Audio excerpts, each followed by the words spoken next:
মুসা আলাইহিস সালাম ফেরাউনের হেদায়েতের জন্য আল্লাহ তাআলা মুসা আলাইহিস সালামকে পাঠিয়েছিলেন। তিনি নানাভাবে তার ভাইকে নিয়ে দাওয়াত দিতে লাগলেন, কিন্তু ফেরাউন এই কথা মানে না। ফেরাউন বলে, তুমি যে নবী, প্রমাণ কি? মুসা আলাইহিস সালাম বলেন, দেখো এই যে আমার হাতে লাঠি। উনি এমন নবী ছিলেন, উনি লাঠি মাটিতে রেখে দিলে ওটা মুহূর্তে সাপ হয়ে যেত। তো মাটিতে তিনি লাঠি রাখলেন, এটা মুহূর্তে সাপ হয়ে গেল, যে এই যে আমি নবী। মানে না, বললেন আরো কিছু দেখা। তো মুসা আলাইহিস সালাম বগলের এখান থেকে হাত উঁচু করলে নূরের ঝলকানি হাতের মধ্যে দেখা যেত। উনি নূরের ঝলকানি দেখালেন, এরপরও মানে না। এরকম একটার পর একটা আল্লাহ নবী মুসা আলাইহিস সালাম মুআজিজা দেখাতে লাগলেন, কিন্তু ফেরাউন মানে না। শুধু মানে না এতটুকুই না, সবশেষে আল্লাহ নবী মুসা আলাইহিস সালামকে অ্যাসাসিনেশন, হত্যার পরিকল্পনা করলো তারা, যে বনি ইসরাইল, মুসা এবং মুসার অনুসারী যারা আছে দুনিয়া থেকে সরাই দিতে হবে। ধরো মুসারে, ধরো মুসার অনুসারীদের ধরো। ধাওয়া পাল্টা ধাওয়া শুরু হলো। আল্লাহ নবী মুসা আলাইহিস সালাম বনি ইসরাইলকে নিয়ে বাঁচার জন্য ছুটলেন। ছুটতে ছুটতে সামনে লোহিত সাগর। দেখেন, একে তো আল্লাহর বিধান মানে নাই, এরপরে একটার পর একটা মুআজিজা আসলো, সেটাও মানে নাই। এখন নবীরে হত্যার জন্য ছুটছে। কি মনে হয় সীমালঙ্ঘন হয়েছে? একটু হয়েছে না অনেক? আল্লাহু আকবার। আল্লাহ বলেন, ফাআগরাকনাল আখারিন, আমি মুসা এবং বনি ইসরাইলকে বাঁচাই দিলাম, ফেরাউন সহ তার দলবলকে সাগরে ডুবাই মারলাম। শুধু ডুবাই মারে নাই, আল্লাহ বলে, ফাল ইয়াউমা নুনাজ্জিকা বিবাদানিকা লিতাকুনা লিমান খালফাকা আয়া। ফেরাউনকে লোহিত সাগরে তো ডুবিয়েছেই। আল্লাহ বলেন, ফেরাউন, তোর অনুসারী যারা পৃথিবীতে থাকবে, তোর চালাচামুন্ডা যারা থাকবে, তোর খালাতো ভাই, চাচাতো ভাই যারা দুনিয়াতে বেঁচে থাকবে, তাদের জন্য তোর লাশটারে আমি শুটকি বানিয়ে রাখলাম। Up to the day of judgement, কিয়ামত পর্যন্ত ফেরাউনের লাশটা মিশরের জাতীয় জাদুঘরে ড্রাই বডি হিসেবে আছে। আমি নিজে দেখে এসেছি, নিজ চোখে মমিফাইং করে শুটকি বানায় রাখছে। এভাবে পৃথিবীতে যতগুলো জাতিগোষ্ঠীকে আল্লাহ তাআলা আযাব দিয়ে ধ্বংস করেছে, তার কারণ হচ্ছে সীমালঙ্ঘন। তার কারণ কি? প্রিয় ভাইরা, আমরা যেন আমাদের লাইফস্টাইলের দিকে একটু খেয়াল করি, যে এই সীমালঙ্ঘনের কাতারে আমরা চলে আসলাম কিনা, আমাদেরকে খেয়াল রাখতে হবে। আল্লাহ তাআলা সীমালঙ্ঘনকারীকে পছন্দ করেন না। ইন্নাল্লাহা লা ইউহিব্বুল মুআতাদিন, তিনি সীমালঙ্ঘনকারীদেরকে পছন্দ করেন না। এমনকি রাসূলুল্লাহ সাল্লাল্লাহু আলাইহি ওয়াসাল্লামের বায়োগ্রাফি যদি আমরা খেয়াল করি, আমরা দেখব যে তিনি যখন যুদ্ধের জন্য অভিযান পরিচালনা করতেন, দল পাঠাতেন, সেনাবাহিনী পাঠাতেন, তখন তাদেরকে বলতেন, খবরদার, যুদ্ধের ময়দানে সীমালঙ্ঘন করো না, খবরদার। যুদ্ধে যদি কেউ হেরে যায়, বন্দীদের সাথে খারাপ আচরণ করো না। ওরা হেরে গেছে বন্দী, আপনি চাইলে তার কান কেটে দিতে পারবেন, নাক কেটে দিতে পারবেন, আকৃতি বিকৃতি করতে পারবেন না। বিষ্ণু ইসলাম বলেন, খবরদার, সীমালঙ্ঘন করো না। যেখানে যুদ্ধে গিয়েছো, ওই এলাকার শিশুদেরকে মেরো না, ওই এলাকার নারীদেরকে মেরো না, ওই এলাকার পাদ্রীদের গায়ে হাত তোলো না। সন্ন্যাসীতে যারা ইবাদত করে, ওদের তো দোষ নাই, সিভিলিয়ান নাগরিক, তাদের গায়ে হাত তোলো না, খবরদার। গবাদি পশুর গায়ে হাত তুলবে না, এগ্রিকালচারাল প্রোডাক্ট জ্বালিয়ে দিও না। সুবহানাল্লাহ বিহামদি, কি রহমতের নবী ছিলেন। সীমা লঙ্ঘন যেন না করে বিষ্ণু ইসলাম অভিযান প্রেরণের আগে তিনি স্পষ্ট বলে দিতেন, খবরদার, কেউ সীমা লঙ্ঘন করবে না। যারা তোমাদের বিরুদ্ধে অস্ত্র তোলেনি, তাদের বিরুদ্ধে অস্ত্র তোলা যাবে না, কারণ ইন্নাল্লাহা লা ইউহিব্বুল মুআতাদিন, আল্লাহ তাআলা সীমা লঙ্ঘনকে পছন্দ করেন না। প্রিয় ভাইরা, তাহলে যেই 7 শ্রেণীর ব্যক্তিকে আল্লাহ তাআলা পছন্দ করেন না, তার প্রথমটা আমরা জেনে গেলাম। তারা কারা? সীমা লঙ্ঘনকারী। আমি কিন্তু প্রায় এরকম জিজ্ঞেস করব এবং সব শেষে আপনাদেরকে নিয়ে রিভাইজ করব। তাহলে 1 নম্বরে আমরা পেলাম, তারা কারা? মেহেরবানি করে সবাই বলবেন একসাথে, তারা কারা? তারা সীমা লঙ্ঘনকারী, তারা তাদের লিমিট ক্রস করে, তাদেরকে আল্লাহ তাআলা পছন্দ করে না। সো আমরা আমাদের লাইফের সাথে একটু মিলিয়ে নিই যে আমরা আমাদের কোনো ক্ষেত্রে সীমা লঙ্ঘন করি কিনা, একটু খেয়াল করেন। আমার যে দায়িত্ব আছে, আমি কি সীমা লঙ্ঘন করি কিনা? আমার স্ত্রী আমার দায়িত্বে, তার সাথে সীমা লঙ্ঘন করি কিনা? আমার ভাতিজি অনেকের আছে ইয়াতিম, তার বাবা মারা গেছে, তার সব সম্পত্তির দায়ভার আমার উপর দেয়া, আমি ওইখানে তাকে ঠিকঠাক মতো সব দেই কিনা, সীমালঙ্ঘন করি কিনা? হ্যাঁ, ক্ষমতা পেলে সীমালঙ্ঘন করি কিনা? কি মনে হয়, আমরা ক্ষমতা পেলে সীমালঙ্ঘন করি কিনা? হ্যাঁ,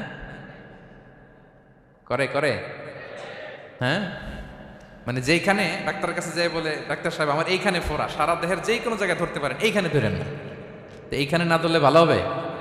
ফোড়া যেখানে, ট্রিটমেন্ট তো ওইখানে দিতে হবে, কি বলেন? রোগ যেখানে, ওষুধও সীমালঙ্ঘন। দায়িত্ব পেলে আমরা সীমালঙ্ঘন করি। এমনকি আমরা যারা ইবাদত করি, অনেকে ইবাদতও সীমালঙ্ঘন করি। এবাদতেও না। ভারসাম্য থাকতে হবে, পরিমিতি বোধ থাকতে হবে।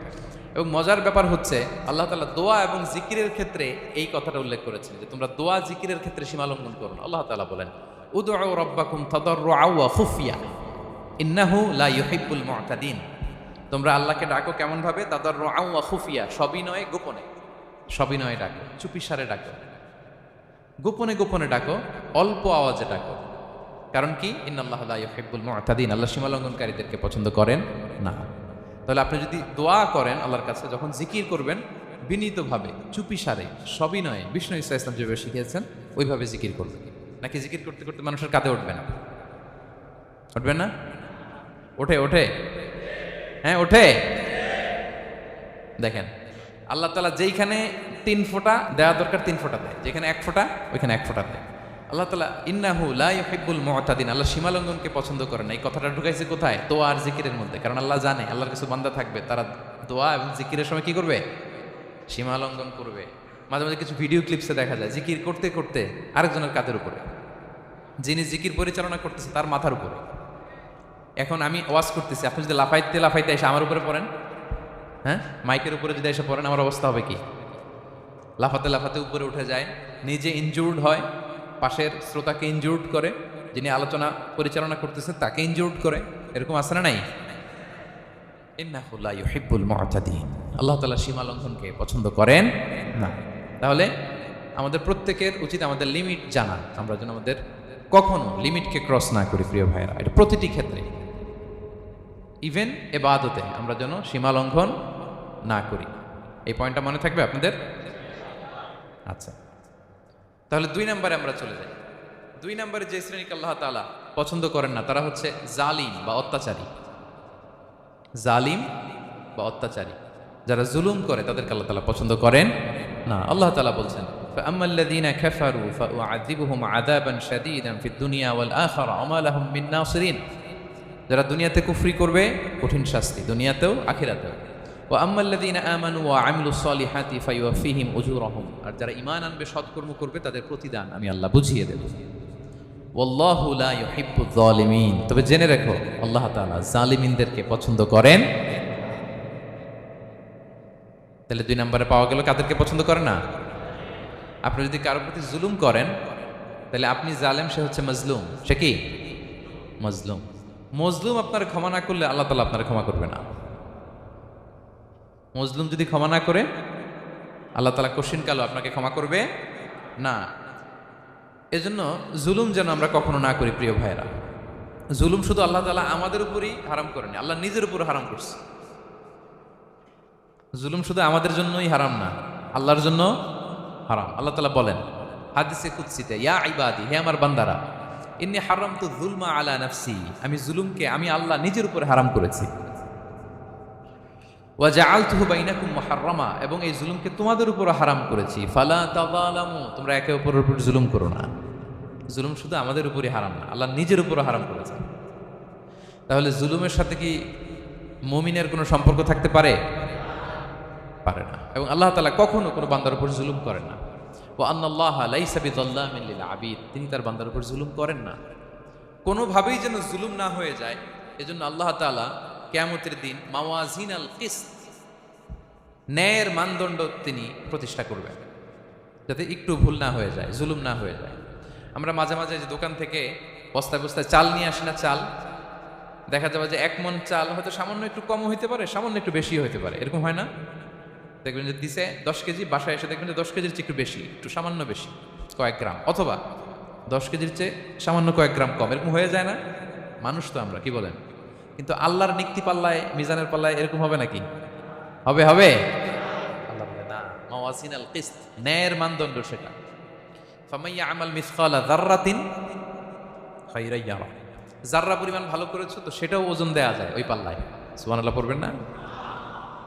ওমাইয়া আমাল মিসকালা যাররাতিন শাররান ইয়ারা, অনুপরিমাণ খারাপ করেছো সেটা ওজন দেয়া যায়। কারণ ওয়া আন্নাল্লাহা লাইসা বিযাল্লামিন লিল আবিদ, তিনি বান্দার উপর জুলুম করেন না। তিনি এমন পাল্লা দিয়েছে যাতে জুলুম না হয়। আমাদেরটাই ভুল হয়ে যেতে পারে, ওনারটাতে ভুল হলে চলবে না, কেউ জিতে যাবে, ঠকে যাবে। কি বলেন? জাররা কাকে বলে? জাররা, জাররা মানে এত ছোট জিনিস, এত ক্ষুদ্র জিনিস যেটা খালি চোখে দেখা যায় না। বাংলাদেশের উদাহরণ দিলে বুঝতে পারবেন ভালো। বাংলাদেশের শীতের সিজনের কথা মনে আছে আপনাদের? না মালয়েশিয়া এসে সব খাই ফেলাইছেন?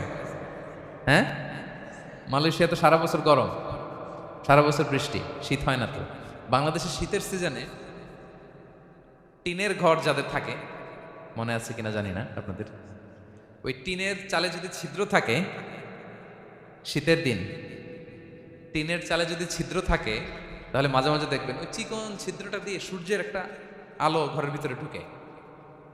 মনে পড়ে? টিনের চালের ছিদ্র, চিকন এই ছিদ্রটা দিয়ে সূর্যের একটা চিকন রশ্মি নিচে পড়ে। তো ওইটার কাছে গেলে দেখা যায় ওই আলোটার মধ্যে পাতলা কি যেন ধুলাবালি উঠতেছে। এটা আবার অন্য জায়গায় দেখা যায়, এমনি দেখা যায় না, কিন্তু ওইটার কাছে গেলে দেখা যায় এই আলোটা যেই বরাবর আসছে, এইখানে কিছু ক্ষুদ্র ছোট ধূলিকণা, ডাস্ট ঘুরে বেড়ায়। আল্লাহ বলে এইটার নাম হচ্ছে যাররা। ফামান ইয়ামাল মিসকালা যাররাতিন খাইরান ইয়ারা। এই ডাস্ট উড়ে বেড়ানো ছোট্ট ধূলিকণা, যেটা খালি চোখে দেখা যায় না, এতটুকু ভালো যদি করো সেটাও সেই মিজানের পাল্লায় ওজন দেয়া যায়। এতটুকু খারাপও যদি করো সেটাও সেই মিজানের পাল্লায় ওজন দেয়া যায়। আল্লাহু আকবার। তিনি তার বান্দার উপর জুলুম করেন না। জুলুম তিনি নিজের উপর হারাম করেছেন, আমাদের জন্য কি করেছেন? হারাম করেছেন। এবং বিষ্ণু ইসলাম আরো ভয়ঙ্কর কথা বলেছেন। তিনি বলেছেন, মান যালামা কিদা শিবরিন মিনাল আরদি তুবিকাহু মিন সাবঈ আরাদিন। কেউ যদি জুলুম করে তার ভাইয়ের 1 বিঘত পরিমাণ জমিন খায়। 1 বিঘত চিনেন তো? এই যে আমার এই আঙ্গুল থেকে এই আঙ্গুলটা, এটা টান টান করলে যতটুকু জায়গা, এটার বলে 1 বিঘত। শিবের আরবিতে বলে শিবের। হ্যাঁ, মান যালামা কিদা শিবের। বিষ্ণু বলেন এই 1 শিবের 1 বিঘত জমি যদি কেউ অন্যায়ভাবে জুলুম করে তার ভাইয়ের কাছ থেকে খায়, কিয়ামতের দিন তুবিকা আলাইহি সাবউ আরাদিন, এই 7 জমিনকে আল্লাহ তাআলা তার ঘাড়ে চাপাবে। খা, এবার খা। অন্যের জমি খাওয়ার এত শখ ছিল, এবার 7 জমিন ঘাড়ে কর। কিয়ামতের ময়দানে আপনার দেহটার বিশাল আকৃতির করা হবে, এই 7 জমিনকে আপনার কাঁধে তুলে দেওয়া হবে। এজন্য আমরা অন্যের রাইটস, অধিকার যেন নষ্ট না করি, কারো উপর যেন জুলুম না করি, কোনোভাবেই না। আমরা নানাভাবে এই জুলুমটা করি। আমরা প্রায় দাদার সম্পত্তি থেকে ফুফুদেরকে বঞ্চিত করি, বাবার সম্পদ থেকে বোনদেরকে বঞ্চিত করি। হ্যাঁ, নিজের ভাই আরেক ভাইকে, আপন ভাই ভাইকে বঞ্চিত করে, জুলুম করে। এরকম দৃশ্যপট আমাদের সমাজে আছে না নাই বলেন তো? কিয়ামতের দিন আল্লাহর সুপ্রিম কোর্টের কাঠগড়ায় হিসেব দিতে হবে। আর এই জালিমদেরকে আল্লাহ তাআলা পছন্দ করেন না। এবং সবচেয়ে ভয়ঙ্কর ব্যাপার হচ্ছে, আপনি যখন কারো উপর জুলুম করেন, ওই মাজলুম আর আল্লাহর মাঝখানে কোনো ফারাক থাকে না। আল্লাহ ওই ফারাকের পর্দা উঠায় নেয়। বিষ্ণু বলেন, ইত্তাকি দাওয়াতাল মাজলুম, তোমরা মজলুমের বদদোয়াকে ভয় করো, খবরদার। কারণ ফাইন্না লাইসা বাইনাহা ওয়া বাইনাল্লাহি হিজাব, তার আর আল্লাহর মাঝে কোনো পর্দা থাকে না। দোয়া করলেই ওটা আরশে যেয়ে কবুল হয়ে যায়। আল্লাহ তাআলার চারিপাশে অনেক পর্দা আছে। কেউ কেউ বলে 70,000 নূরের পর্দা। 70,000টা সহিহ হাদিস দ্বারা সাব্যস্ত না, কিন্তু অসংখ্য অগণিত পর্দা, এবং পর্দাও এটা নূরের পর্দা। আচ্ছা বলেন তো, জানলা দিয়ে বাইরের আলো ঠেকাতে আমরা দেয়ালে জানালায় কি লাগাই? পর্দা লাগাই। পর্দাটা কিসের তৈরি? মোটা কাপড়ের, যাতে করে ওই আলো না আসে। কিন্তু আল্লাহর চারদিকে যে পর্দা, ওই পর্দাটা কিসের? নূরের আলো। ওনার পর্দায় আলো দিয়ে তৈরি। সুবহানাল্লাহ বললেন না? বিষ্ণু বলেন, ইত্তাকি দাওয়াতাল মাজলুম, মজলুমের বদদোয়াকে ভয় করো। ফাইন্না লাইসা বাইনাহা ওয়া বাইনাল্লাহি হিজাব, কেউ যখন মজলুম হয়ে কেঁদে বদদোয়া করে, তার আর আল্লাহর মাঝে ওই পর্দা থাকে না। বদদোয়া করছে, ডাইরেক্ট কবুল। খবরদার আমার পেনাঙ্গের ভাইয়েরা, আমরা যেন জালিম না হই। In it's any form, operation in it's any form, যেই কোনো ভাবে, যেই কোনো ক্ষেত্রে, যেই কোনো ধরনের হইতে পারে জুলুম। কাউকে আপনি ছোট্ট কোনো কাজে ঠকালেন, বন্টন নীতিতে ঠকালেন, হ্যাঁ, জমি মেরে দিয়ে ঠকালেন, আমানত মেরে দিয়ে ঠকালেন, ইন ইটস এনি ফর্ম যদি জুলুম করে থাকেন, খবরদার। মজলুমের কান্না কখনো বৃথা যায় না। মজলুমের কান্না কখনো বৃথা যায় না। জীবনের কোনো না কোনো সময়ে এর প্রায়শ্চিত্ত আপনাকে করতে হবে। জীবনের কোনো না কোনো সময়ে এর প্রায়শ্চিত্ত করে আপনাকে মরতে হবে।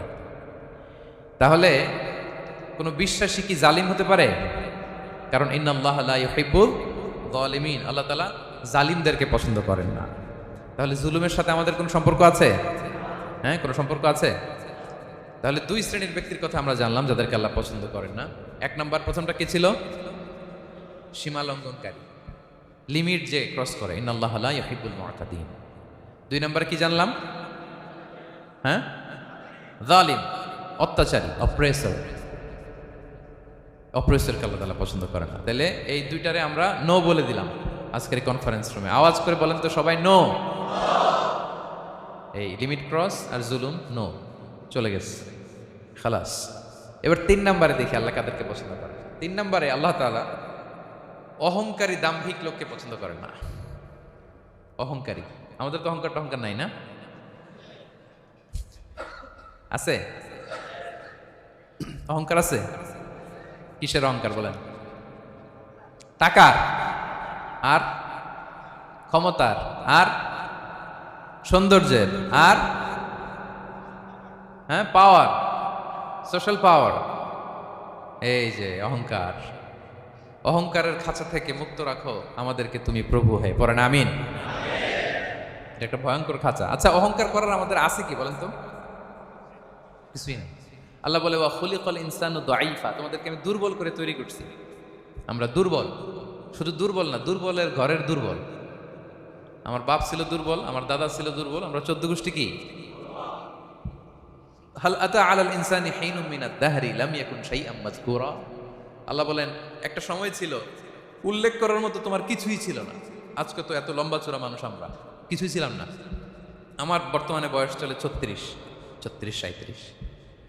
তা আজ থেকে 37 বছর আগে আমি কি ছিলাম? আমার অস্তিত্বই ছিল না, আমার কোনো নাম ছিল না, আমার কোনো গ্রাম ছিল না, আমার কোনো অ্যাড্রেস ছিল না, আমার কোনো পরিচিত ছিল না। আজ থেকে আরো 37 বছর পরে একটু খেয়াল করেন তো, এখন তো 37, আরো 37 ধরেন বাঁচলাম। এরপরে আমি দুনিয়া, দুনিয়া থাকবে কিন্তু আমি নাই। আজকে কার জন্য আটকে আছে দুনিয়ার কাজ বলেন তো? আপনার দাদার জন্য, আপনার নানার জন্য। তো আপনাকে লাগে কেন? আপনাকে লাগে? লাগে না তো আমাকে। আমি দুনিয়া, একদিন কিছুই ছিলাম না। আল্লাহ বলেন হাল আতা আলাল ইনসানি হিনুম মিনাদ দাহরি লাম ইয়াকুন শাইআম মাযকুরা। তুমি কিছু ছিলা, একটা সময় কিছুই ছিলা না, উল্লেখ করার মতো তুমি কিছুই ছিলা না। অস্তিত্বহীনের জগৎ থেকে তোমাকে আমি অস্তিত্ব আনলাম। তোমার বাবার পৃষ্ঠদেশ থেকে তোমার মায়ের গর্ভাশয়ে আমি তোমাকে ফেললাম। সেখানে আমি আল্লাহ তোমাকে একটু একটু করে তিলে তিলে বড় করলাম। 9 মাস 10 মাস পরে মায়ের পেট থেকে দুনিয়াতে তুমি আসলে। দেখেন তো দুনিয়ায় আসার পরে আমাদের অবস্থাটা কি? কাপড় নাই, চোপন নাই, এভাবে চলে আসছি। আসার পরে কেউ যদি মুখে খাবার তুলে দেয় তাইলে খাইতে পারি, হ্যাঁ, তাও লিকুইড খাবার, এদিক দিয়ে দিলে এদিক দিয়ে পড়ে যায়, খালি মুছতে হয়। মেহমান একদিন এসে আদর করে কোলে নিচে পেশাব করে দিছি ভরাইয়া, আসছে না নাই? হয়েছে না, হয়েছে না এরকম? আদর করে একটা কোলে নিছেন, এখনই না ডায়াপার আসছে মিয়া। আজ থেকে 10 বছর আগে এগুলো ছিল নাকি? প্যাম্পাস ডায়াপার ছিল, এই কাঁথা টাতা নিয়ে কোলে নেওয়া লাগতো, এরপরে দিছে ওদিক দিয়ে, জামা টামা ভিজে শেষ। ইভেন রাসূল সাল্লাল্লাহু আলাইহি ওয়াসাল্লামের কোলেও এরকম বাচ্চারা পেশাব করে দিছে, এরকম হাদিস আছে। আদর করে মায়েরা বাবারা আসলেই তো তার বাচ্চাকে রাসূল সাল্লাল্লাহু আলাইহি ওয়াসাল্লাম কোলে দিতেন, পেশাব করে দিতেন। তো কার কোলে উঠছে এটাও জানি না, পেশাব করে ভরাই দিচ্ছে। পেশাব পায়খানা করে সয়লাভ। লিকুইড দিলে খেতে পারি, শক্ত কিছু খেতে পারি না। এই তো আমি, এই তো আমার ক্ষমতা। যে একজন যে বললেন ক্ষমতার অহংকার, এই তো ক্ষমতাটা তো এতটুকু। এরপরে যখন জোয়ান হয়েছে, এখন তো জোয়ান, এখানে একটা ভূমিকম্প হইলে কি অবস্থা হবে বলেন তো জোয়ানদের? হ্যাঁ, কাঁপতে কাঁপতে সব শেষ। একটা ভূমিকম্প, একটা তুফান হলে ওটার বিরুদ্ধে দাঁড়াতে পারি না। একটা তুফান, রাস্তায় টায়ার পাংচার হলে লাফ দিয়ে উঠি। ক্ষমতা আমার নাকি ক্ষমতার অহংকার?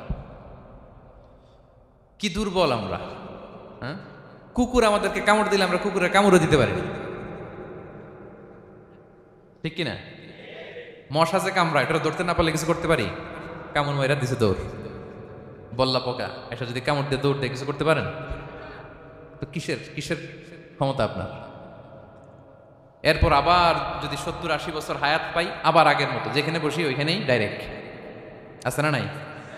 বয়স যখন 80 হয়ে যায় আর থাকে শরীরের কন্ট্রোল, আবার যেখানে বসে ওইখানেই পেশাব পায়খানা। খাবার দিলে খাইতে পারি, পিঠটা বাঁকা হয়ে কুজু হয়ে গেছে, এর নাকি আবার অহংকার? সাজে অহংকার? সাজে অহংকার? সাজে একজনের, আওয়াজ করে বলতে হবে তিনি কে? 3 নম্বরে অহংকার দাম্ভিককে আল্লাহ পছন্দ করেন না। প্রিয় ভাইরা, আল্লাহ বলেন কারুনের ঘটনাকে আল্লাহ এখানে এনেছেন। আল্লাহ বলেন ইন্না কারুনা কানা মিন কওমি মূসা। কারুন ছিল মুসা আলাইহিস সালামের কওমের লোক, মুসা আলাইহিস সালামের কাজিন ছিল মূলত। কারুন নামে একজন সম্পদশালী ছিল, মিশরের রাজধানী কায়রো থেকে 100 কিলো দূরে ফাইউম নামে একটা জেলা আছে, ওখানে তার বাড়ি ঘর। আমি দেখে এসেছি, কয়েকবার গিয়েছে। তো ফাবাগা আলাইহিম, সে মানুষের উপর চড়াও হলো। ওয়া আতাইনাহু মিনাল কুনুজি মা ইন্না মাফাতিহাহু লাতানু বিল উসবাতি উলিল কুওয়া।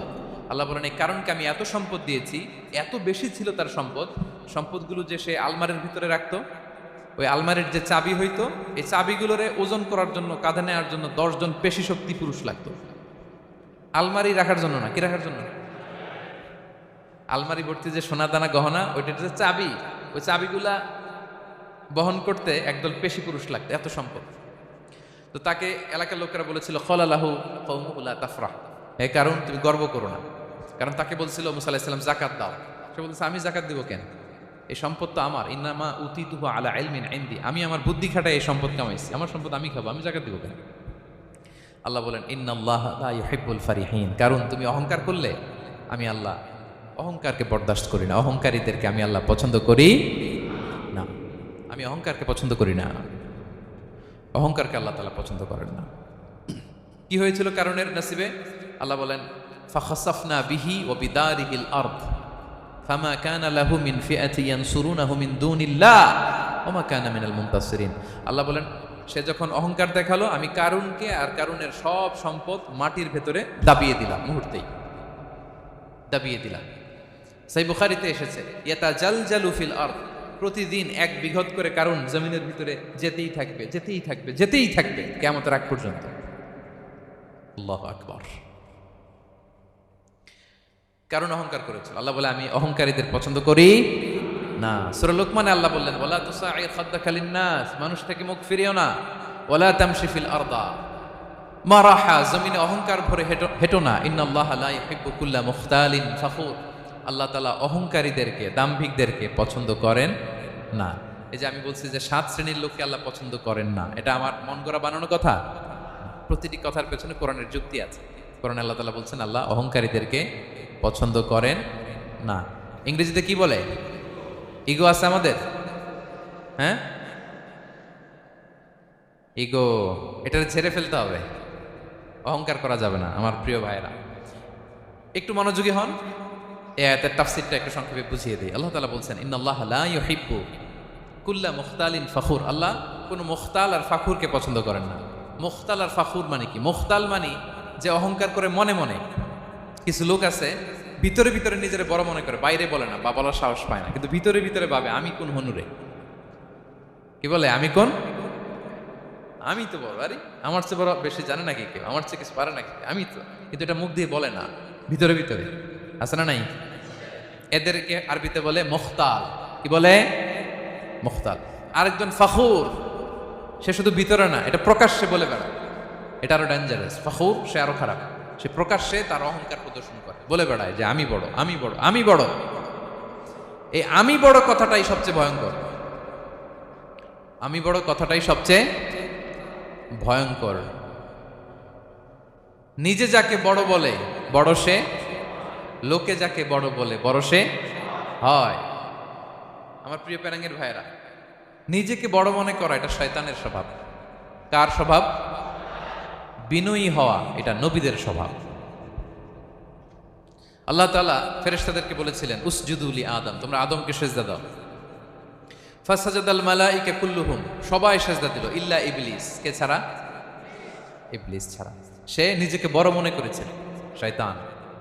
কিভাবে? সে লজিক খাটাইলো আল্লাহর সাথে। সে লজিক দিয়ে আল্লাহর বলে, আল্লাহ ক্বালা আনা খায়রুম মিনহু, আল্লাহ আমি কেন সিজদা দেব, আমি তো আদমের চেয়ে শ্রেষ্ঠ, আমি বড়।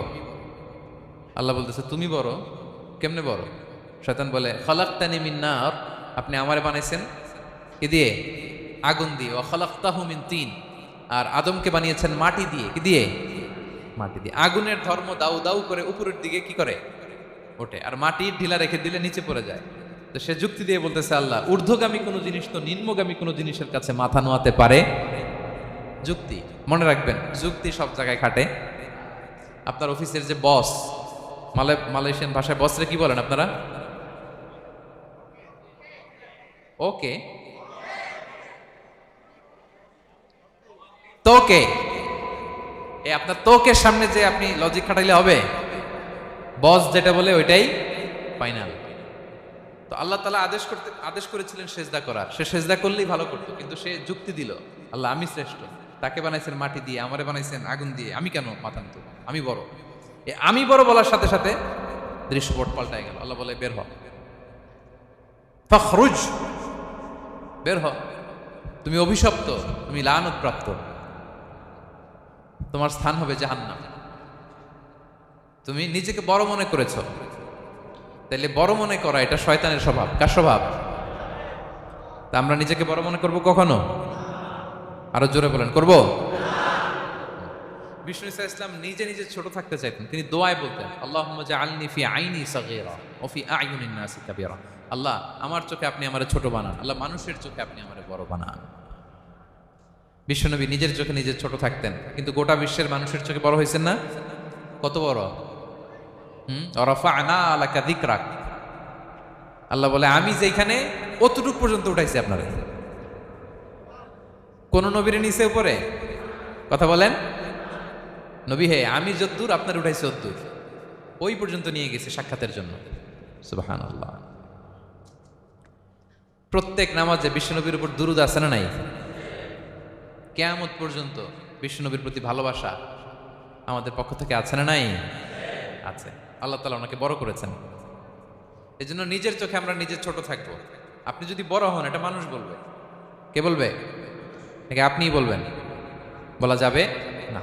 এবং বিষ্ণু ইসলাম কিছু টেকনিক আমাদের শিখিয়েছেন, কিছু টেকনিক আমাদের জানিয়েছেন, এই কাজ করলে তোমরা অহংকার থেকে মুক্ত থাকতে পারবে। এর মধ্যে একটা হচ্ছে আগে আগে সালাম দেওয়া।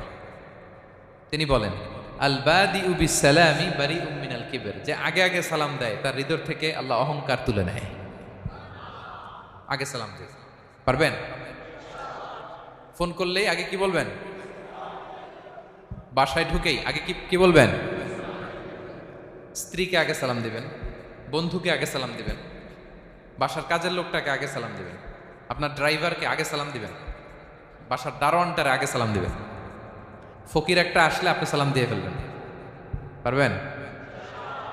হৃদয় থেকে অহংকার ফেলে দিবে কে? আগে আগে আমরা সালাম দিব। এবং তার চেয়ে ভয়ঙ্কর কথা হচ্ছে বিষ্ণু ইসলাম বলেন যে লা ইয়াদখুলুল জান্নাতা মান কানা ফি কলবিহি মিসকালু হাববাতি খারদাল মিন কিবর, যার হৃদয়ে সরিষার দানা পরিমাণ অহংকার থাকে ওই ব্যক্তি কশিনকালেও আল্লাহর জান্নাতে প্রবেশ করার সুযোগ পাবে না। কশিনকালেও পাবে না। এর কারণ অহংকার আল্লাহর চাদর। অহংকার কার চাদর? আল কিবরিয়া উরিদাই ওয়াল আযামাতু ইজারি। আল্লাহ বলে অহংকার আমার চাদর, বড়ত্ব আমার লুঙ্গি। যে এগুলো ধরে টান দেয় তারে আমি জাহান্নামে নিক্ষেপ করব। ফালা উবালি, আই ডোন্ট কেয়ার, আমি ওদিকে কেয়ার করি না, আমি তারে জাহান্নামে ফেলব। সো অহংকার আমাদের সাজে না। আমি শুরুতেই তো বললাম আমাদের লাইফ সার্কেলটা একটু দেখাইলাম না যে ছিলাম কই, অস্তিত্বহীন থেকে দয়া করে মায়া করে তিনি আমাকে অস্তিত্বে এনেছেন। কত ছোট্ট, কত ক্ষুদ্র, কত নগণ্য, কত দুর্বল ছিলাম আমরা। আবার যৌবনের একটা পিরিয়ড কাটিয়ে, যৌবনের সময় তো কতটা দুর্বলতা বললাম, আবার সে দুর্বল, মানে দুর্বল থেকে দুর্বল। এই হচ্ছে আমাদের লাইফ স্টোরি, লাইফ হিস্ট্রি। তাহলে অহংকার আমাদের সাজে। অহংকার তার সাজে যার কোনো ক্ষয় নাই, যার কোনো লয় নাই, যার কোনো অভাব নাই। হ্যাঁ, গোটা বিশ্ব তার মুখাপেক্ষী, তিনি কারো মুখাপেক্ষী না, ঠিক কিনা? গোটা বিশ্ব তার কাছে ঠেকা, তিনি কারো কাছে ঠেকা না, ঠিক কিনা? গোটা বিশ্ব তাদের সার্ভাইভালের জন্য তার প্রতি মুখ থুবড়ে পড়ে থাকে, তিনি কারোর জন্য বসে থাকা লাগে। অহংকার সাজে তার। আর এই আল্লাহর অহংকারের চাদর ধরে যে টান দেয়, আল্লাহ বলে ওরা আমি জাহান্নামে ফেলবো, আর তাদেরকে আমি পছন্দ করি না। আল্লাহ তাআলা অহংকারীদেরকে পছন্দ করেন না। তাহলে অহংকারকে আমরা না বলে দিব, নো বলবো, নো। আওয়াজ করে বলেন নো। শুধু মুখে মুখে নো নাকি অন্তর থেকে? এই তো আজকের দিওয়ান কুলিয়ার বাইরে ফেলে দিছে আমরা অহংকার। কি বলেন পেনাঙ্গের ভাইরা? আর অহংকার করব? আপনি বিনয়ী হন। মান তাওয়াদা তারাফা। বিষ্ণুই বলেন যে নিচু হয় আল্লাহ ওর টাইনা উঁচু করে। আপনি বিনয়ী হবেন, আল্লাহ আপনার উঁচু করবে। আর আপনি উঠতে চাবেন, এক থাপ্পড় মেরে জমিনে আল্লাহ মিশাই দিবে। এজন্য বড়ত্ব, দাম্ভিকতা এটা আল্লাহর পোশাক। আমরা যেন তার পোশাক ধরে টান না দেই। এই পয়েন্টটা কি সবার কাছে ক্লিয়ার? আচ্ছা, কয়টা গেল? এক নম্বরে কি ছিল? হ্যাঁ, সীমা লঙ্ঘনকারীকে আল্লাহ তাআলা পছন্দ করেন না। 2 নাম্বার, এই তো মনে রাখছেন, মাশাআল্লাহ, অনেক এনার্জেটিক অডিয়েন্স, খেয়াল রাখছে। আর শুরুতে বলছিলাম তো, মনে রেখে দিছে, এই জন্য যে ধরবে তো মাঝখানে। আচ্ছা, জালিমকে আল্লাহ পছন্দ করেন না। এইমাত্র যেটা বললাম 3 নাম্বার, অহংকারী ব্যক্তিকে আল্লাহ পছন্দ করেন না। 4 নাম্বার হচ্ছে অপচয়কারী বা অপব্যয়কারী। অপচয়কারী বা অপব্যয়কারী, এই শ্রেণীর ব্যক্তিকে আল্লাহ তাআলা পছন্দ করেন। আল্লাহ বলেন, কুলু ওয়াশরাবু ওয়ালা তুসরিফু, তোমরা খাও পান করো, কিন্তু ওয়ালা তুসরিফু, তোমরা অপব্যয় করো না। ইন্নাহু লা ইউহিব্বুল মুসরিফিন, আল্লাহ তাআলা অপব্যয়কারীকে পছন্দ করেন না। অপচয়, প্রয়োজন নাই তারপরেও খরচ, অপ্রয়োজনীয় খরচ, এটা আল্লাহ পছন্দ করেন না। ইভেন কি দানের ক্ষেত্রেও, আপনি যে দান করবেন, এখানেও ভারসাম্যপূর্ণ দানের কথা বলা হয়েছে। আল্লাহ বলছেন, ওয়াল্লাযীনা ইযা আনফাকু লাম ইউসরিফু ওয়া লাম ইয়াকতুরু ওয়া কানা বাইনা যালিকা কাওয়ামা, যারা দান করে, দানের ক্ষেত্রে কৃপণতাও করেন, আবার সব দিয়ে দেন। যেমন আপনার ছেলের স্কুলের বেতন দিতে হবে, ফ্যামিলির খরচ আছে, এটা আছে সেটা আছে, কিন্তু আপনি বেতনে সব দিয়ে দিলেন একজনকে, তো আপনি চলবেন কেমনে? দেয়া যাবে না, ভারসাম্যপূর্ণ হয় নাই, ভারসাম্যপূর্ণ হইতে হবে। তাহলে অপচয়টা আল্লাহ তাআলা পছন্দ করেন না। বিষ্ণু ইসলাম বলেছেন, কুলু ওয়াশরাবু, খাও পান করো, ওয়া তাসাদ্দাকু, দান করো, ওয়ালবাসু, যা মনে চায় পরিধান করো। ভালো পোশাক পরিধান করে আপনি আল্লাহর শুকর করবেন, কোনো অসুবিধা নেই, কিন্তু শর্ত হচ্ছে মা লাম ইউখালিতুহু ইসরাফ, এটার মধ্যে কোনো ধরনের অপচয় অপব্যয় থাকতে পারবে, আও মাখিলা, অথবা বড়ত্ব থাকতে পারবে না। তাহলে 4 নম্বরে আমরা জানলাম যে অপচয়কারীকে আল্লাহ তাআলা পছন্দ করেন। শুধু এখানেই শেষ না, আল্লাহ তাআলা অপচয়কারীকে শয়তানের ভাইয়ের সাথে তুলনা করেছেন। কার ভাই? আল্লাহ বলেন, ওয়ালা তুবাযযির তাবযীরা, তোমরা অপচয় করো না, কারণ ইন্নাল মুবাযযিরিনা কানু ইখওয়ানা শায়াতিন, অপচয়কারী কার ভাই? ওয়া কানা শাইতানু লিরাব্বিহি কাফুরা, শয়তান তার প্রভুর ব্যাপারে অকৃতজ্ঞ। তাহলে আমরা জানলাম অপচয়কারী কার ভাই। আচ্ছা বলেন তো, বুঝে শুনে উত্তর দিন, যিনি শয়তানের ভাই উনি নিজেও একটা কি বলে ফেলছেন, কিন্তু আপনি অতিরিক্ত খরচ করছেন। বাসায় আম লাগবে 2 কেজি, কয় কেজি? 2 কেজি হলে সুন্দর খাওয়া যায়, নিয়ে আসছেন 10 কেজি, কয় কেজি? 3 দিন পরে এগুলো পচে টচে নষ্ট হয়েছে, অপচয় হয়েছে না? কিন্তু আম কিনা হালাল না হারাম? আম খাওয়া হালাল না হারাম? তাহলে এই যে হালাল জিনিসে প্রয়োজনাতিরিক্ত যে খরচ করছেন, এটাকে বলে ইসরাফ, এটা নিষেধ। আরেকটা যেটা আরো ভয়ঙ্কর, শয়তানের ভাই বানাইছে আল্লাহ যে কারণে, ওটার বলে তাবযীর। ওটা কি? তাবযীর হচ্ছে অবৈধ বা হারাম কোনো ক্ষেত্রে প্রয়োজনাতিরিক্ত ব্যয় করা। এমনি কাজটা হারাম। এমনি কাজটা কি বলেন তো? মদ খাওয়া কি? এখন ট্রাক ভর্তি করে মদ নিয়ে আসছেন। নাচানাচির অনুষ্ঠানে ফান্ডিং করা কি? অশ্লীলতা, নৃত্য প্রদর্শনের একটা প্রোগ্রাম হবে নারীদের, এটাতে ফান্ডিং করাটা কি? হারাম। এখানে আপনি হাত খুলে দান করছেন, এটার বলে তাবযীর। তাহলে ইসরাফও হারাম, তাবযীরও হারাম। দুইটার মধ্যে বেশি হারাম হচ্ছে তাবযীর, যে তাবযীরের কারণে আল্লাহ তাআলা তাকে শয়তানের ভাই বলেছেন। তাহলে অপচয়ের সাথে আমাদের কোনো সম্পর্ক, আমরা একটু গলা ফাটিয়ে অপচয়কে নো বলে দিব। আওয়াজ করে বলেন নো। আজকে থেকে আর কোনো অপচয় নাই, আজকে থেকে অপচয় নাই। বিষ্ণুনবী সাল্লাল্লাহু আলাইহি ওয়াসাল্লাম একবার আম্মা জান আয়েশা রাদিয়াল্লাহু তাআলা আনহার ঘরে ঢুকলেন। ফাওয়াজাদা কিসরাতা খুবজিন মুলকাতিন আলাল আরদ, আম্মা জান আয়েশার ঘরে ঢুকেই দেখলেন এক টুকরো রুটি মাটিতে পড়ে আছে। কোথায় পড়ে আছে? ফাগাদিবান নবী, নবী সাল্লাল্লাহু আলাইহি ওয়াসাল্লাম রেগে গেলেন, তিনি রাগান্বিত হলেন, প্রচন্ড রেগে গেলেন। রেগে আম্মা জান আয়েশাকে বললেন, আয়েশা, এই যে আল্লাহর রিজকে তুমি নষ্ট করছো, আল্লাহর রিজিকের মূল্যায়ন করতে শেখো আয়েশা। কোনো ঘরে যদি আল্লাহর রিজিক আসে আর ওই রিজিককে যদি মূল্যায়ন করা না হয়, তাহলে সেই রিজিক আর এই ঘরে আসে না। কারণ এই রুটিটা খেয়েই তো তুমি বেঁচেছিলা, ঠিক কিনা? আজকে আমরা যেই রুটিটা, যেই ভাতগুলো ফেলে দিয়ে ডাস্টবিনে, এতটুকু খাইলে আমার কাশ্মীরের ভাইরা বেঁচে যাবে, এতটুকু পাইলেই আমার ফিলিস্তিনের ভাইরা বেঁচে যায়, এতটুকু পেলেই ওই ডাস্টবিনে মারামারি করে যারা খাবার খোঁজে ওরা বেঁচে যায়, ঠিক কিনা? এই জন্য বিষ্ণু সাল্লাল্লাহু আলাইহি ওয়াসাল্লাম রেগে গেলেন। বিষ্ণু সবসময় রাখতেন না, রেগে বললেন, আয়েশা, আল্লাহর নেয়ামতের কদর করো, তোমার ঘরে রিজিক আসলে ওটার যদি মর্যাদা না দাও, এই রিজিক তোমার ঘরে আর ঢুকবে না। নট নেসেসারি শুধু খাবারের ক্ষেত্রে, যে কোনো ক্ষেত্রে অপচয় যেন না হয়, অপচয় অপব্যয় যেন না হয়। আমরা অনেক সময় করে ফেলি, খেতে বসলে অনেক খাবার নিয়ে ফেলি, অর্ডার করতে গেলে দোকানে অনেক অর্ডার করে ফেলি রেস্টুরেন্টে, কিন্তু এই খাবারগুলো নষ্ট করা যাবে না। ডাস্টবিনে যেন না যায় আপনার কারণে। আপনি কি করবেন? লেফট ওভার ফুড সাথে করে বঙ্গুজে নিয়ে আসবেন। আপনারা তো বঙ্গুজ বলেন নাকি? পেনাঙ্গে কি বলে? বঙ্কুজ। হ্যাঁ, টেক এওয়ে বা বঙ্কুজ বললে ওরা বঙ্কুজ দিবে, নিয়ে আসবেন, বাসায় এনে রাতে খাবেন, তারপরের দিন খাবেন, অথবা কাউকে দিয়ে দিবেন, কিন্তু খাবার নষ্ট করা চলবে।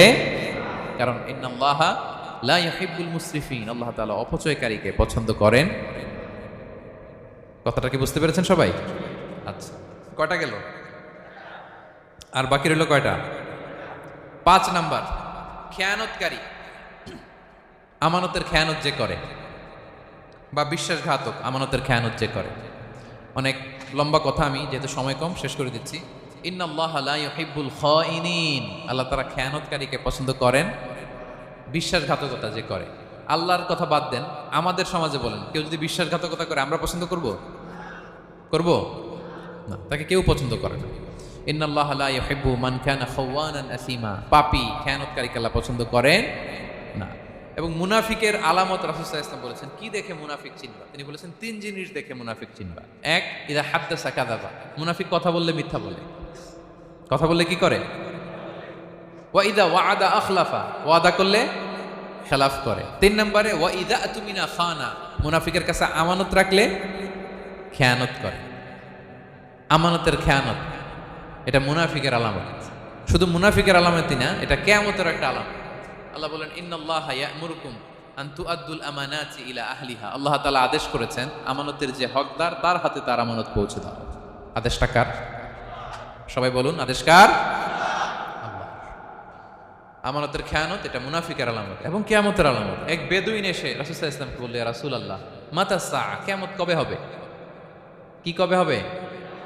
কিয়ামত কবে হবে? রাসূল সাল্লাল্লাহু আলাইহি ওয়াসাল্লাম বললেন, ইযা দুইয়াতিল আমানাতু ফান্তাযিরিস সাআ, যখন আমানতের খেয়ানত শুরু হবে সমাজে তখনই কিয়ামত হবে। সে বলল, ইয়া রাসূলুল্লাহ কাইফা ইদাআতুহা, আমানতের খেয়ানত আবার কেমনে হয়? সহজ সরল মানুষ, আমানতের খেয়ানত হয় কেমনে? বিষ্ণু বললেন, ইদা উসিদাল আমরু ইলা গায়রি আহলিহি ফান্তাযিরিস সাআ, যে লোক যেই কাজের যোগ্য নয় তাকে যখন সেই কাজে বসিয়ে দেয়া হবে তখনই কিয়ামত হয়ে যাবে। এখন এটা আসছে না নাই সমাজে? বলেন হ্যাঁ। যে যেই কাজের যোগ্য না সেই কাজ সে পায় না।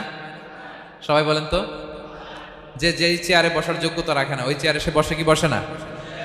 নেতা হওয়ার যোগ্যতা নাই, নেতা হয়ে গেছে। পদের যোগ্যতা নাই, পদ পেয়ে গেছে। চাকরির যোগ্যতা নাই, ওই যে উপর থেকে ফোন আসছে, ফোনের ঠেলায় চাকরি হয়ে গেছে। দেশেরও 12টা বেজে গেছে। এইভাবেই আমানতের খেয়ানত হয়। প্রিয় ভাইরা, আমানত ব্যাপারটা অনেক বড়। অনেকে মনে করে, আপনারা কি বোরিং হয়ে যাচ্ছেন? আর অল্প, আর ম্যাক্সিমাম 10 মিনিটস। প্রিয় ভাইরা, আমানত এই ব্যাপারটা অনেক বড়। অনেকে মনে করে, একজন আমার কাছে একটা মোবাইল রেখে গেছে, বলছে ভাই এই মোবাইলটা আগামী সপ্তাহে এসে নিয়ে যাবে। তো অনেকে মনে এইটাই শুধু আমানত, অনেকে ভাবে। বা 10,000 রিঙ্গিট রেখে বললো 3 দিন পরে এসে আমি টাকাটা তোমার কাছ থেকে নিব। তো আপনি দিয়ে দিলেন, এটা তো আমানতদার হলেনি। কিন্তু শুধু এতটুকু আমানত নয় প্রিয় ভাইরা আমার। আল্লাহ তাআলা আমাদেরকে যা দান করেছেন তার সবই আমানত, সবকিছুই আমানত। এই যে আমাকে আল্লাহ জ্ঞান দিয়েছেন, এই জ্ঞানটা আমানত। যাদেরকে আল্লাহ পরিচিতি দিয়েছেন, পরিচিতি এটা আমানত। আমার অর্থ, আমার সন্তান, আমার ক্ষমতা, আল্লাহর দেয়া প্রতিটি নিয়ামতই আমানত।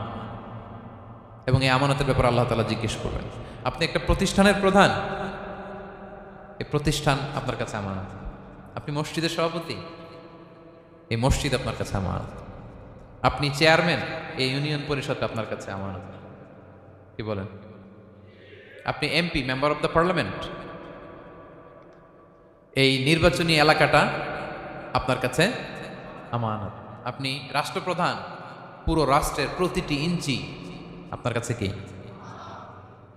এই আমানতের খেয়ানত যখন হবে, বিষ্ণু বললেন তখনই কিয়ামতের অপেক্ষা করো, ফান্তাযিরিস সাআ, কিয়ামত হয়ে যাবে। তাহলে খেয়ানতকারীকে আল্লাহ তাআলা পছন্দ করেন না, আমানতের খেয়ানতকে পছন্দ করেন। আর আমানত এটা ব্যাপক বিষয়। আমার জ্ঞান, আমার ক্ষমতা, আমার পরিচিতি, আমার সন্তান, আমার স্ত্রী, সবকিছু আমানত। এবং এগুলোর ব্যাপারে আল্লাহ তাআলা আমাদেরকে জিজ্ঞেস করবেন। কয়টা গেল? তাহলে খেয়ানতকে আমরা নো বলে দিব। আওয়াজ করে বলেন নো। একটা সাথে আমাদের সম্পর্ক নেই। 6 নম্বরে হচ্ছে ফাসাদ সৃষ্টিকারী। বিশৃঙ্খলা সৃষ্টিকারী। সমাজে যারা বিশৃঙ্খলা সৃষ্টি করে তাদেরকে আল্লাহ পছন্দ করেন না। আল্লাহ বলেন ইন্নাল্লাহ লা ইউহিব্বুল মুফসিদিন, আল্লাহ তাআলা ফাসাদ সৃষ্টিকারীদেরকে কখনো পছন্দ করেন না। সমাজে নানাভাবে, সামাজিকভাবে ফাসাদ, রাজনৈতিকভাবে ফাসাদ, অর্থনৈতিকভাবে ফাসাদ, এই যত ফাসাদ বিশৃঙ্খলা আছে এগুলোর হোতা যারা তাদেরকে আল্লাহ পছন্দ করে না। নানাভাবে দেখবেন যে সমাজে অনেকে ফাসাদ সৃষ্টি করে। আমাদের বাংলাদেশে কিছুদিন আগে কাঁচামরিচের দাম বেড়ে গেছে না? কেমনে বাড়লো? নিশ্চয়ই কেউ সিন্ডিকেট করছে, নিশ্চয়ই কেউ মজুদদারি করছে, নিশ্চয়ই এখানে কেউ ফাসাদ তৈরি করছে, ঠিক কিনা? প্রতিটি সেক্টরে আপনি খুঁজে দেখবেন ফাসাদ, হ্যাঁ, মারামারি, বিশৃঙ্খলা, ফাসাদ। এই কিছুদিন আগে এক নির্বাচনের প্রার্থীকে ধরে পিটাইছে, সবাই দেখলাম আমরা, তাই না? এটা ফাসাদ হয়েছে না? বিশৃঙ্খলা হয়েছে না? এই আপনি যদি ধরে ধরে বলেন পরিবারে, সমাজে, রাষ্ট্রে, অর্থনীতিতে, বাজারে, প্রতিটি জায়গায় ফাসাদ আছে না নাই? আল্লাহ তাআলা বলেন ইন্নাল্লাহা লা ইউহিব্বুল মুফসিদিন, এই ফাসাদ সৃষ্টিকারীকে আল্লাহ তাআলা পছন্দ করে না। মদিনাতে এই যে টিকিটের দাম, সুন্দর কথা বলছেন, টিকিটের দাম বাড়ায় যারা দেয়, সেম গোস টু দেম, তাদেরও একই কথা, ফাসাদ সৃষ্টিকারী আর মুফসিদুন। এই যে আমাদের হাজিদের এত টাকা লাগে কেন? 50,000 টাকার টিকিট হয়ে গেছে কয় লাখ? 2 লাখ, কয় 1 লাখ? হজে যারা গেছে 1,95,000 টাকা করে পড়ছে একজনের টিকিট। কিয়ামতের দিন আল্লাহর সুপ্রিম কোর্টের কাঠ গড়ায় তোমাকে দাঁড়াতে হবে, পাই টু পাই সেদিন হিসেব নিয়ে আল্লাহ তাআলা ছাড়বেন, ঠিক কিনা? সেদিন হবে আসল খেলা। এখন তো আমরা মাইক পেলেই বলি খেলা হবে, কিন্তু আসল খেলা কবে? লক্ষ লক্ষ কোটি মানুষের সামনে আল্লাহ তাআলা আপনার এই গোমর ফাঁস করে দেবেন, আল্লাহ তাআলা আপনাকে অপমানিত করে ছাড়বেন। তাই কোনো ফাসাদের সাথে, বিশৃঙ্খলার সাথে মুমিনের কোনো সম্পর্ক থাকতে পারে। মদিনায় মুনাফিকেরা এই ফাসাদ তৈরি করত। যখন তাদেরকে বলা হতো তোমরা ফাসাদ করো কেন, ওয়া ইযা কিলা লাহুম লা তুফসিদু ফিল আরদ ক্বালু ইন্নামা নাহনু মুসলিহুন, তারা বলে আরে ফাসাদ কি, আমরাই তো ভালো মানুষ, আমরাই তো ভালো মানুষ, আমরাই তো ভালো কাজ করি। আল্লাহ বলে না, আলা ইন্নাহুম হুমুল মুফসিদুনা ওয়ালাকিন লা ইয়াশউরুন, ওরাই ফাসাদ সৃষ্টিকারী, ওরাই ফাসাদ সৃষ্টিকারী, ওরাই সমাজে বিশৃঙ্খলা সৃষ্টিকারী। ওদের ভেতরে এক, বাইরে আরেক, তার নাম মুনাফিক, ঠিক কিনা? মুনাফিকের সহজ সংজ্ঞা কি জানেন? ভিতরে লালন করে একটা অনুভূতি বা ভাবে একটা, কিন্তু মুখ দিয়ে বলে, তার মানে ভেতরে এক, বাইরে আরেক, তার নাম দুই মুখ সাবেরা। এদিকে যায় বলে আপনার লগে আছে, আপনি খুব ভালো, ওদিকে যায় বলে আরে না না, উনি কি, উনি তো খুব খারাপ মানুষ, আপনি অনেক সবচেয়ে ভালো, আমি আপনার সাথে আছি। এরকম ডাকাইতে আছে না নাই? দুমুখ সাপ, ডাবল স্ট্যান্ডার্ড, নেহি এদার নেহি ওদার, দারমিয়ান মে সাদার বাদার, ডানেও না বায়েও না, মাঝখানে সদর বদর, বুঝেন? দুই নৌকার মধ্যে 2 পা দিছিলেন কখনো? কয় দিছি। অবস্থা কি হয়েছিল তোমার বলো? হ্যাঁ, পড়ে গেছিল? পড়বে। 2 নৌকায় 2 পা দেওয়া যায় না, হয় এই পা এদিকে নিয়ে আসতে হবে, না ওদিকে চলে যেতে হবে। 2 পা দিলে এই উল্টায় পড়বে। মুনাফিকদের স্বভাব এটা, দুমুখ সাপ, ডাবল স্ট্যান্ডার্ড মেনটেন করে, টু ফেসড পার্সোনালিটি এরা, যেদিকে বৃষ্টি ওদিকে ছাতা, উপরে ফিটফাট, ভিতরে সদরঘাট। তাদেরকে যখন বলা হয় তোমরা ফাসাদ সৃষ্টি করো না, ওরা বলে আরে আমরাই তো ভালো। আল্লাহ বলে না, তোমরাই ফাসাদ সৃষ্টিকারী, তোমরা জানো না। তো এই ফিতনা, ফাসাদকে আল্লাহ হত্যার চেয়েও জঘন্য বলেছেন। তিনি বলেছেন আল ফিতনাতু আকবারু মিনাল কতল, এই ফিতনা সৃষ্টি করা, সমাজে পণ্যের দাম বাড়ানো, কাঁচামরিচের দাম বাড়ানো, অন্যের হক নষ্ট করা, টিকিটের দাম বাড়ানো, মজুদদারি করা, সমাজের স্বাভাবিক সামাজিক রাজনৈতিক ভারসাম্য যারা নষ্ট করে, এগুলো সব মুফসিদুন। সব কি? মুফসিদুন, ফাসাদ সৃষ্টিকারী, ফিতনাবাজ। আকবারু মিনাল কতল, সমাজের স্বাভাবিক যে ধারা, এই ফ্লোটাকে তারা নষ্ট করে। এবং ফাসাদের মাধ্যমে যদি কারো ক্ষতি করে, কাউকে কেউ হত্যা করে, সেজন্য গোটা বিশ্বের সবাইকে হত্যা করে। আল্লাহ বলেন মান কাতালা নাফসান বিগাইরি নাফসিন আও ফাসাদিন ফিল আরদি ফাকান্নামা কাতালান নাসা জামিআ, অন্যায়ভাবে ফাসাদের মাধ্যমে যখন কেউ কাউকে হত্যা করে, সেজন্য গোটা বিশ্বের সবাইকে হত্যা করে। আকবারু মিনাল কতল, ফিতনা এত বড় ভয়ঙ্কর পাপ। তো এই ফিতনার সাথে, ফাসাদের সাথে, ফাসাদ সৃষ্টি করা, বিশৃঙ্খলার সাথে আমাদের কোনো সম্পর্ক, কারণ ইসলাম শান্তির ধর্ম। কিসের ধর্ম? শান্তির ধর্ম। কোনো অন্যায়, বিশৃঙ্খলা, বোমাবাজি, সন্ত্রাসবাদ, টেরোরিজম, এগুলোর সাথে ইসলামের কোনো সম্পর্ক, শান্তির ধর্ম। এই জন্য আল্লাহ তাআলা ফাসাদ সৃষ্টিকারীদেরকে পছন্দ করেন। কয়টা গেল? সব শেষ হচ্ছে মন্দ কথার প্রচারক। আমার ভাইয়েরা, কি কথা? কোন ধরনের বাজে কথা, মন্দ কথা, অশালীন কথা, অশ্লীল কথা আমরা মুখ দিয়ে উচ্চারণ করব। কোন ধরনের বাজে স্ট্যাটাস, মন্দ স্ট্যাটাস, অশালীন স্ট্যাটাস আমরা ফেসবুকে দিব? কারো এরকম অশালীন স্ট্যাটাস শেয়ার দিব? নেভার, কখনো দিব না। আল্লাহ পছন্দ করেন। আল্লাহ বলেন, লা ইউহিব্বুল্লাহুল জাহরা বিসসুই মিনাল কাউলি ইল্লা মান যুলিম ওয়া কানা আল্লাহু সামিআন আলিমা। কোন খারাপ কথা কেউ প্রকাশ করবে, পাবলিক করবে, ওপেনলি বলে বেড়াবে, এটা আল্লাহ পছন্দ করে না। কিন্তু সে যদি মাজলুম হয় সেটা ভিন্ন কথা। কোন ধরনের অশ্লীল কথা, অশালীন কথা মুমিনের মুখ দিয়ে বেরোতে পারে। রাসূল সাল্লাল্লাহু আলাইহি ওয়াসাল্লামের ব্যাপারে দেখেন, আনাস রাদিয়াল্লাহু কি বলেন? তিনি বলেন, লাম ইয়াকুনিন নবিয়্যু সাল্লাল্লাহু আলাইহি ওয়াসাল্লাম সাব্বাবান। বিষ্ণু সাল্লাল্লাহু আলাইহি ওয়াসাল্লাম মুখ দিয়ে কোনোদিন কাউরে বকা দেয় নাই, গালি দেয় নাই। ওয়ালা ফাহাশান, আমার নবী কখনো তার জবান মুবারক দিয়ে অশালীন কথা বলেন নাই। ওয়ালা লাআনান, কাউকে লানত তিনি করেন নাই। সুবহানাল্লাহ পড়েন। তো সেই নবীর উম্মত হয়ে আমরা কোনো খারাপ কথা বলবো? অশালীন কথা? একসাথে বন্ধুরা যখন বসেন আড্ডা দিতে, যে অনেকে অশ্লীল কথা বলে ফেলে, আছে না নাই? বন্ধুরা কি বলেন আপনারা? Cowan Cowan Cowan. তো এই যে একসাথে বসতে যে অনেক সময় অশালীন, অশ্লীল কথাবার্তা অনেকে বলে ফেলে, এদেরকে আল্লাহ তাআলা পছন্দ করে না। এই জাতীয় কথা যেন আমাদের মুখ দিয়ে কখনো বের না হয়। এবং অশ্লীলতার প্রচার যারা সমাজে ঘটায়, আল্লাহ বলে তাদেরকে দুনিয়াতেও আমি লাঞ্ছিত করব, শাস্তি দেবো, আখিরাতেও দেব। আল্লাহ তাআলা বলছেন, ইন্নাল্লাযীনা ইউহিব্বুনা আন তাশিআল ফাহিশাতু ফিল্লাযীনা আমানু লাহুম আযাবুন আলীম ফিদ দুনিয়া ওয়াল আখিরাহ।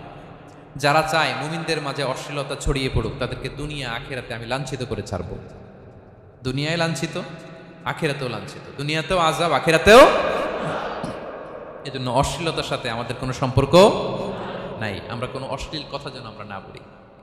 এখন অশ্লীলতার সয়লাভ, নাটকের নামে, সিনেমার নামে, বিনোদনের নামে, আছে না নাই? এই যে ডিভাইস, হ্যাঁ, সয়লাভ, আপনি ঢুকবেন আর বেরোতে পারবেন না, এমনভাবে আপনাকে এঙ্গেজ করে রাখবে। এগুলোর সাথে মুমিনের কোনো সম্পর্ক আছে না। মুমিন যেটাই করবে ওটা হালাল পন্থায় করবে, ঠিক কিনা? তাই কোনো অশ্লীলতাকে আমরা শেয়ার দিব না। সোশ্যাল মিডিয়ায় কোনো অশ্লীল ভিডিও দেখবো না, শেয়ারও দিব না। কোনো অশ্লীল নাটক, সিনেমা এগুলো আমরা দেখবো না। দিনকে দিন এটা এমনভাবে গ্রাস করতেছে, আমাদের সমাজটাকে শেষ করে ফেলতেছে এক এক নামে। পত্রপত্রিকা আমরা দেখি, এখন নতুন কি আসছে? OTT platform. এরপরে কি আসছে? Web series. আছে না নাই? গত কিছুদিন আগে আমি সোশ্যাল মিডিয়া দেখলাম বিভিন্ন জনে স্ট্যাটাস দিচ্ছে, তৈ তৈ তৈ তৈ তৈ, বয়াম পাখি কই। তো আমি ভাবছি হয়তো কোনো বিখ্যাত কবির কবিতা শেয়ার দিচ্ছে। আমি পরে সার্চ দিয়ে দেখি সর্বনাশ, একটা ইন্টারভিউ দেখলাম একজন, এটা নাকি কোন একটা ওয়েব সিরিজ বা মুভি, এই জাতীয় কিছু একটা। তো দেখেন, কবিতার নামে, গানের নামে, সাহিত্যের নামে, সংস্কৃতির নামে, এন্টারটেইনমেন্টের নামে, বিনোদনের নামে এই অশ্লীলতার সয়লাভ, ঠিক কিনা? এই অশ্লীলতার সাথে আমাদের কোনো সম্পর্ক আছে? আমরা যেন মুখ দিয়ে উচ্চারণ না করি, ঠিক কিনা? বিষ্ণুই বলেন, ইন্নাল আবদা লা ইয়াতাকাল্লামু বিল কালিমাতি মা ইয়াতাবায়্যানু ফিহা ইয়াজিল্লু বিহা ইলান নার আবআদা মিম্মা বাইনাল মাশরিক ওয়াল মাগরিব। বান্দা অনেক সময় মুখ দিয়ে এমন কথা মুখ ফসকে বলে ফেলে, এটা যে কত ভয়ঙ্কর, এটা যে তারা জাহান্নামে নিক্ষেপ করবে সে কল্পনাও করতে পারে না। আপনার একটা কথা থেকে আপনি জাহান্নামের অধিবাসী হতে পারেন। এই জন্য সোশ্যাল মিডিয়া ব্যবহারের ক্ষেত্রে আমরা সাবধান। যে কোনো ধরনের গুজব, মিথ্যা কথা, হক্স নিউজ, অশ্লীলতা, স্ক্যান্ডাল, এগুলোর সাথে আমাদের কোনো সম্পর্ক নাই। আমরা সবসময় যেন শালীনতার মধ্যে থাকি, সত্যের পক্ষে থাকি। কথা বুঝতে পেরেছেন? তাহলে কয় শ্রেণীর ব্যক্তিকে আল্লাহ পছন্দ করেন না? 1 নম্বরে সীমা লঙ্ঘনকারী, 2 নম্বরে জালিম, 3 নম্বরে অহংকারী, 4 নম্বর অপচয়কারী, 5 নম্বর খেয়ানতকারী, আমানতের খেয়ানত, 6 নম্বর ফাসাদ সৃষ্টিকারী, 7 নম্বর মন্দ কথা, অশ্লীল কথার যে প্রচার করে। এগুলো যারা করে